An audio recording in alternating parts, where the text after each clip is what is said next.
the Sports Edge, powered by SportsHandicapper.com. Big weekend of action ahead. Lots to get to. We've got a man that likes to mop instead of being on time for the show. That's the champ, Sealy McNeely. You said you're in a banner mood today, right? No, not banner, band. I got an animal running up in my attic all over the place. It might be a person. I saw a movie, a person who lived in somebody's attic for 2 years. Wasn't it called like The Guy in the Attic, The Ghost in the Attic? What was it called? Something like that. And I'm thinking there might be somebody up there.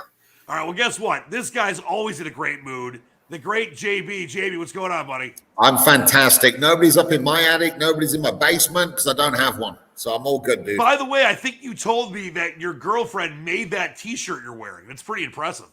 Yeah, I'm trying to get her to make me some golf shirts as well, so I can go and play. She's really big into textiles. She's a big textiles girl. She's she makes her own clothes and does that. So she gets me to be the extra large model for her. I like it. All right, Jamie, we're gonna get with you right here. Seal will be back with you in a minute, so you can go like huff and puff wherever you want. I'm going to see Miguel Cabrera get 3,000 hits tonight, so I'm excited. So listen, he's the only guy in the league that needs a triple to get to first base. Listen, he scored a run from first the other day. He was chugging along. He almost died. Yeah, all right. They had to resuscitate him. If you were only so lucky to be in his kind of shape, we'll get back with you in a minute, Seal. You can get Seal's picks, of course, at sportshandicapper.com, the champion of the Westgate, the champion of the world. But, Jamie, lots to get to with you. Of course, no official selections this week in the team event because it's not something that really analytically is a great thing to bet. I know that you liked Horschel and Burns. I put a play on them. They're right in the mix right now. I took Zalatoris as well at Davis Riley. And then last week, really close to having a great shot of an outright and got a top five with Matt Kutcher. At one point, 3 of your selections were in the top 5 and then 3 in the top 8. And they all, if a couple things went differently on Sunday, maybe you get an outright with Kutcher. Tommy Fleetwood was like 7 under on Sunday. So there were a lot of good things going on with your selections there. But we got a lot of great stuff ahead, don't we? Yeah, no, it's been good lately. I mean, even sort of going back to Corrales, we had a decent pick with Cameron Percy. I think was second or third at 125 to 1. Then obviously Scotty Scheffler at the Masters, and then the Heritage with Kuchar. Kuchar, okay, he came tied second, but he was never really threatening to or looking like he was going to win the event. But he just needed a couple more birdies. He would have had a chance. Well, no, I mean, when you kind of look at it like that, okay, lost by 2 shots. Par 71 is 284 shots if you play level par, and you lose by 2 shots. That's less than 1% of the shots. So there is definitely a certain amount of luck there. There's a lot of momentum kind of stuff there. Obviously, Spieth started the last day with 2 eagles on the first 4 or 5 holes. I think eagled the 2 par 5s. And when you see that, you kind of then, back in previous events as well, guys who are holding out from the fairway, guys who are holding out from tough pitch shots. Scotty Scheffler at the Masters chipped in on the third hole. You do see that quite a lot, where the guys who have made a crazy start, or they've chipped in from an improbable position, they get the momentum and they go on and win from there. So, I mean, anybody who does want to play live in Benin, you know what? If you've got a guy who's a couple of shots off the lead and he's holding out early in the round, or he opens crazily, you can definitely follow up on him throughout the last round. That's something I'd definitely look at, and it's crazy how many times you see it. But yeah, this week you can't really judge, and you can't. I work on standard 72-hole stroke play for the player. When you start introducing other people of different levels, you don't know what the interactions. There's too many unknown variables in that. Going through the teams this week, sort of looking at it, you had the top team there of Hovland and Morikawa, which to me just looked weird. I mean, I don't know, Dan. You know a lot of stuff. I don't know if you've ever partnered up. I mean, these two are going to be in the Ryder Cup going against each other for the next 20 years. and now you want to play together? You know that their average age is the lowest in the field. It's 24 and a half when you combine their ages. Like Bill Haas, J. Haas are playing. I think their average age is in the 40s. But yeah, they're both super young. They're definitely, I don't want to say they're not rivals in a bad sense. They're rivals when it comes to international play. But it was a very weird pairing. But I know that they're good friends and they like each other. But there's always a kind of I was completely, you know, to me, this is like being hatched at the Ryder Cup, or people from the Ryder Cup or from the two tours have said, hey, listen, we got this event going on in New Orleans. Wouldn't it be cool for everybody if they could see opposition players playing together? I guess that's the kind of the day and the age that we kind of live in nowadays, where everybody's lovey-lovey and you can't have rivalries and whatever else. But, you know, that was kind of weird to me. The other ones, Schauffele and Cantley, they're real good friends. They've played together in the Ryder Cup, but again, just a short price on them. And then you got Sam Burns and Billy Horschel. I mean, both of them love Bermuda grass greens. Sam Burns has already won in this year. Horschel's come close. Burns is from Louisiana. I think if you would see Burns and Horschel and Schauffele and Cantley on a Sunday, one shot apart, I'd definitely take Burns and Horschel over Cantley and Schauffele, because I just think they want to win it more, to be honest with you. And then, of course, the other thing was seeing Scotty Scheffler come out in this event with Ryan Palmer, and you know, Palmer's partnered up with Spieth and with Rahm before, so he's definitely going all out to try and win this event. He obviously, he maybe he's resigned to the fact that he can't win an event on his own because he's round 4. So he's, you know, whenever Ryan Palmer's in contention round 4, you're back against him. So I mean, maybe this is the only way you can get to Hawaii at the start of the year, right? Yep. Well, you did make a pick, even though it wasn't an official pick. You said that if you were going to bet it, you'd bet Horschel and Burns, and they're right in the mix. A few off the lead right now after all shot as we record on a Friday afternoon. But listen, coming up next, a brand new event in Mexico. Yeah. And of course, as we were basically in this stretch now where you got a major a month for the next few months. So that's all obviously exciting with the PGA coming up and the U.S. Open and, of course, the Open Championship. What are you looking forward to with this new event in Mexico and Vallarta? Yeah, I mean, I tell you what, these events, they've got a new course that you've never seen before. It's really interesting to kind of do because you know nobody's seen it. The last event that was like this was the one in the fall series that they played at the Wynn in Las Vegas. Can't remember what event it was off the top of my head, but Jason Kokrak won it at the private Wynn course in Las Vegas. Yep, I remember that.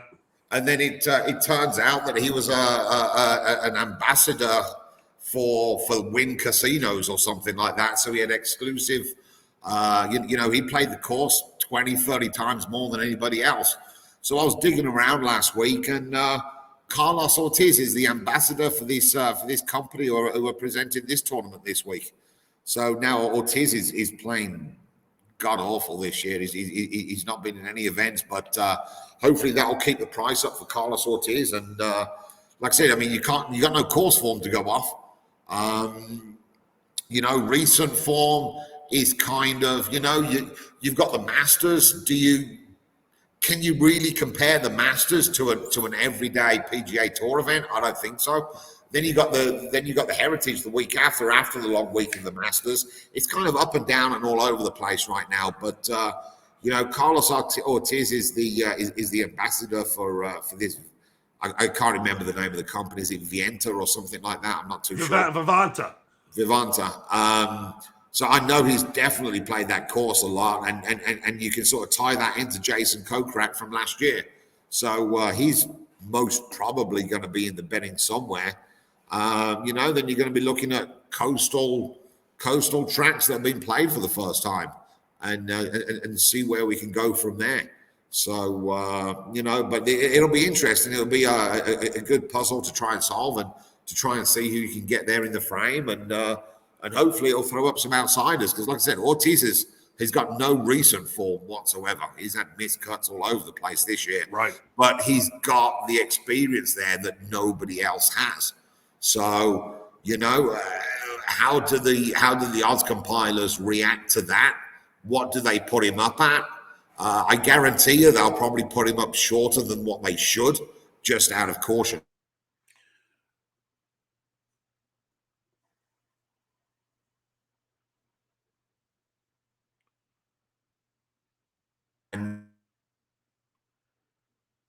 All right, you of course can get those picks at scratchcaddy.com. They'll be up there shortly.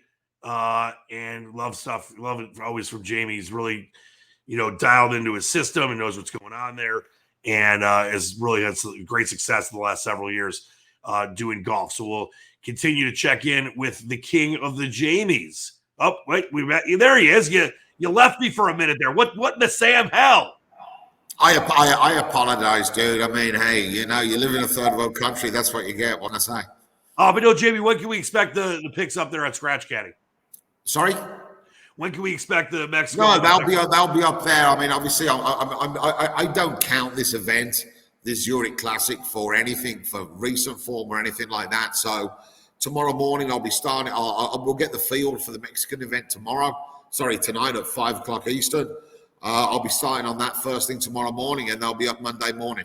All right. Great stuff. As always, check it out at scratchcaddy.com. Jamie, get back with you in a little bit here. Let's bring in the world's most happy man. He's not even sitting up. His lights aren't on. He was mopping earlier instead of being on time for the show. Hold on. If you add another name to Burns Horschel, you'd have like a law firm. Burns Horschel at Goldberg? Yeah, there you go. You got a law firm. A great Jewish law firm. All right, so why don't you at least pretend you care on being about the show today? Sit up for a minute. I know your back is a mess. I know you're a mess. I've told you not to wear that hat at least 50 times. You were mopping. It's a red hat. Yeah, all right, it's a red hat. You're a red guy. You were mopping instead of being on time for the show, but I'll forgive you because I love you. But let's have some fun for a minute here and try to turn your frown upside down. You still have been, as you always are, incredible at baseball. You've had some great first fives you've given out, some great totals that have won easy. You've been on top of the game, as you always are. What are your feelings now as we're getting closer to the first full month of the Major League season and what you're starting to see right now? Well, I'm going to give a shout out to COVID, because if it did one good thing, take, for instance, the Cubs game today. It's beautiful. Supposed to play at 2:20, right? Supposed to rain all day till 6. Right. So instead of canceling the game and play another dumb doubleheader, what did they do? They put the game at 8:05. They did the same thing yesterday in another game. They're learning. The peeps are learning. I mean, isn't that better? Listen, I covered the Cubs for a summer, and I remember it would get so annoying when they would not wait an extra hour or two. They could have played the game later at night, and they always, if it was a lot of the Cubs games are day games, and instead of what you just said, putting it at 8:05 or 7:05 local, they would just postpone the game and do a doubleheader or put it later in the season. There were several times, I don't want to say more than not, but pretty 50-50, that if they had waited a couple hours, would have been fine. But you have to understand something, and this is where I will give them a little leeway. When you've got a team like not just a team like the Cubs, but any team, unless you're drawing 5,000 fans like the Tampa Bay Rays do sometimes, you have to keep in account the neighborhood, the ordinances, people coming down there and parking. And Wrigleyville it's right there. It's a neighborhood. So they have a certain amount of day games for a reason, on purpose. So there's not all this crazy partying. People live there. I mean, I used to stay at a hotel less than a block away from the stadium. It's a neighborhood. It's like your neighborhood, Seal, having a baseball stadium. So that's part of the reason. I've been there. I know. You also went to the Phillies games like last week and stayed for 3 innings. You went for the 3rd to the 6th. Actually, I was there for the 3rd, 4th, and 5th. All right, 3rd, 4th, so for one less than that. 3. At least you went with livers and onions. But no, what are we seeing so far? You obviously are pegging a lot of stuff, as you always do. But what are we seeing so far early in the season? What's kind of jumping out to you? What are you focusing on right now? Home runs are down. I don't know if it's the weather. It's been a little cold everywhere, I would say, but home runs are definitely down. I don't know if they tinker with the ball again. We'll find out soon enough. But I know there's a humidor in every stadium. I don't know if that's making it different. Yeah, a humidor for bats and cigars. balls, cigars, and whatever. Anything else you want to put in there to have it 70% humidity. I like it. What do you think is important too, though? Because we've talked about this on the show, and it's kind of like what Jamie and me discuss, and when Sideburns is on, we've discussed, and Starsky as well. There are a lot of options out there these days, especially now in states like you and I live in Michigan and Pennsylvania, where there's legal sports betting apps, and there's a lot of different ways you can bet games. And I think it's very important that people understand, and like we always say on the show, we love for you to sign up. We're doing this show obviously as a service to people out there, but also, we want you to win. And if you don't want to sign up for Seal stuff for all of our picks, that's fine. We're still going to give you the concepts and the ideas and what has made all of us, and especially Seal and Jamie, of course, too, so successful. But I think it's important that people don't try to, like, I've had a lot of friends make ridiculously large baseball bets with no information just because they're bored. And it's a bad strategy, Seal. So what do you like the things that you give out and the research you do? Jamie was not making fun of you. He was actually impressed, but he's like, Seal gave out a pick at 4 a.m. the other day. You're up, you're reading, you're getting info. You're always ahead of the spread. I mean, obviously there are some times where maybe it goes the other way, but 80+% of the time, it seems like if you're on a total, let's say the total you give is 7.5, it's at 9 by 5 p.m. Eastern time, or, you're on a money line for the Angels and it's -119. Next thing you know, it's -150. So I think it's important that you kind of explain to people that maybe are watching for the first time what goes into you throwing things out there. And there's days where you might not have a pick at all because you're not just going to bet to bet. No, like yesterday, for instance, perfect example. I think at 5:30 in the morning, I went out and bet the Mets over 7.5 flat. And it closed 8 over. And naturally, the game fell 6-2, 8 runs. So if you wait and bet, you get a push. If you follow me, you got to win. Big difference. Well, and we've talked about this over and over again because you can never talk about this enough. Whether it's football lines, whether it's juice, whether it's what you just said there with a total where instead of a win, you get a push. You might be a smaller bettor. Someone watching this might be betting $50, $100, whatever. Might be betting $500, $1,000, might be betting $10. Whatever you're betting, if you're doing this to, obviously have fun, but also make money at the end of the year, that people don't realize how much that adds up. I mean, it could be thousands of dollars, could be tens of thousands of dollars based on what your unit is and you normally bet. And I think that people need to understand that is why you are so good at what you do, but why they've got to, whether they sign up for the service or not, be smart with the way they bet. Because if they're, let's say they like a game and they could have gotten it at -120, but they end up taking it at -150. $30 is a huge difference. Yeah, they might win. If they win, they're getting less of a profit. If they lose, they're losing more. No, yeah. I mean, and it adds up. We're talking about 162 games in a baseball season. Right. And they play, it's everyday sport. If you don't get the best of the number every day, you're not going to win. I don't care who you are. It's not going to win. You can't overcome pushing instead of winning, losing instead of winning. You can't overcome it. The numbers are so small to win. Yep. I mean, it's impossible, but people don't understand that. But I don't care. Well, you care about them. I care about them, yeah. You care about them. That's because you love your people. It's like a public service announcement. Even when you're in a bad mood, you love your people. All right. Well, before we get out of here, and you really, it's been fascinating watching you start baseball this year. You did the same thing last year. You've done the same thing for many, many years where, you win every game. Of course not. No one does. But there's days where you've swept the board. You've gone 4-0, 3-0, 3-1, 5-1, 5-2. And a lot of your bets are team totals in first 5 innings and obviously totals that you're as you mentioned, you can get a total at 7 and the next thing you know, it's 8, 8.5, or like you just said, 7.5 goes over, gets to 8, you win, everyone else pushes. I think it's important that at this time of the season, you're really starting to get more of a read. You mentioned on a previous show, you want to see pitchers go through, a start or two. Are you starting to get a feel for some of these teams that are going to be pretty bad? Obviously, teams like the Pittsburgh Pirates, and it seemed like the A's that started off hopping are not going to stay that way. Are there teams you're looking at? Are there pitchers you're looking at? Where are we at with that kind of stuff? Yeah, I mean, the 2 team total unders I bet this year, Oakland's playing well, but they're going to hit a wall. I mean, their lineup stinks. I know they're winning, but give it some time. Cincinnati started off the year horrible. They figured to be horrible, and they'll be trading anybody that's good. The only thing Cincinnati has going for them is they have a couple decent young pitchers, especially the guy going tonight, Green for the Reds. He throws over 100 miles an hour. The problem with him is it's his first season. He's going to be pitching big innings. They're going to shut him down. I mean, even if he's pitching great, they're not going to mess with him. So after the All-Star break, you probably won't even see him. Yep, that's the way of the world these days. I mean, even going back to the Strasburg stuff, it really changes the game. Well, Seal, keep up the great work. Of course, sportshandicapper.com. He is the champ, and it's only going to get better. So please, check out Seal's site, and we give, all of us have picks on there. It's a great aggregate of all the great genius that is, the starts with Sports Handicapper and goes all the way down. All right, well, let's bring back Jamie in here. I have one question for you. Is that tournament in Mexico, is that still called the Mexican Open? It's called the Mexico Open.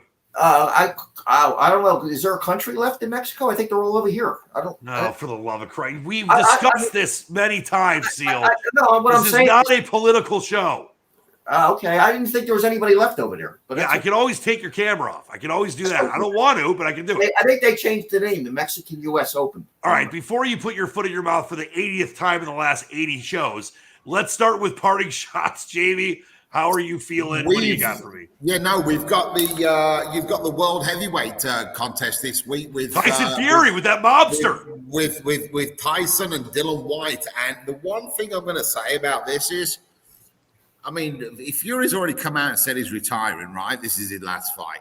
And then one of his trainers, Ricky Hatton, is coming out of retirement to box. So that tells me that Fury's done after this fight. And there is no way in the world I would bet a boxer at minus 500 with in his last fight. He isn't training as hard. There's no way. He knows it's over. He's already making millions on the fight. He's already done it. It doesn't matter. So if you want an outsider to win this week, put a couple of dollars on Dillian Whyte. Will Fury win? Yeah, he's minus 500. But, hey, you know what? It's not as if he's got anything left to fight for after this, is it? Is Fury going to ever say that he's tied into that mobster, or is that going to still be a silent thing? Nah, I don't think so. That fight's at Wembley, by the way, right? The one thing I did see is that there it's a $94,000 sellout. So there's 94,000 people there watching the fight. Whereas you get what do you get at Vegas? 20,000, 30,000? Well, they don't fight in Vegas. They don't fight in a stadium. I'm sure someday. I understand that. I'm saying, but there's Vegas. A stadium fight is a different animal to Vegas. I understand Vegas is the. Well, they fought at Jerry World. They fought at the Cowboy Stadium. There was 100,000 there for I think it was. Yeah, no, exactly. Yeah, but there's only certain people who can do it. I did see that the Metropolitan Police have brought in more sniffer dogs for drugs. So you know what? There's probably going to be about 20 pounds of cocaine left at the door. Yep, just maybe 17. Great stuff, Jamie. Please check out scratchcaddy.com. We'll have picks for the Mexico Open coming up shortly. Sealy McNeely, what do we got? Is Tyson Fury the guy that's built like me? No. Well, you're not built like him. I don't know. Isn't he a tall guy? Like, so you're all flabby? He's not that flabby. He's in pretty good shape. He's built like me. I mean, you're a good-looking guy, but you ain't in Tyson Fury shape. I don't know. He looked a little flabby to me there a couple times I watched him. I'm going to give you. I think you're thinking of Butterbean. No, I'm Tyson Fury. I'm thinking of. Listen, I'm going to predict Miggy gets his 3,000th hit tonight. He beats out an infield single. All right, I'm going to be there. So what inning? First, watch the broadcast because I'm actually going to go stand. If you've seen the lead up to this 3,000th hit, there's a thing in the outfield that says 2,999 hits. I'm going to be right there. I'll be on TV.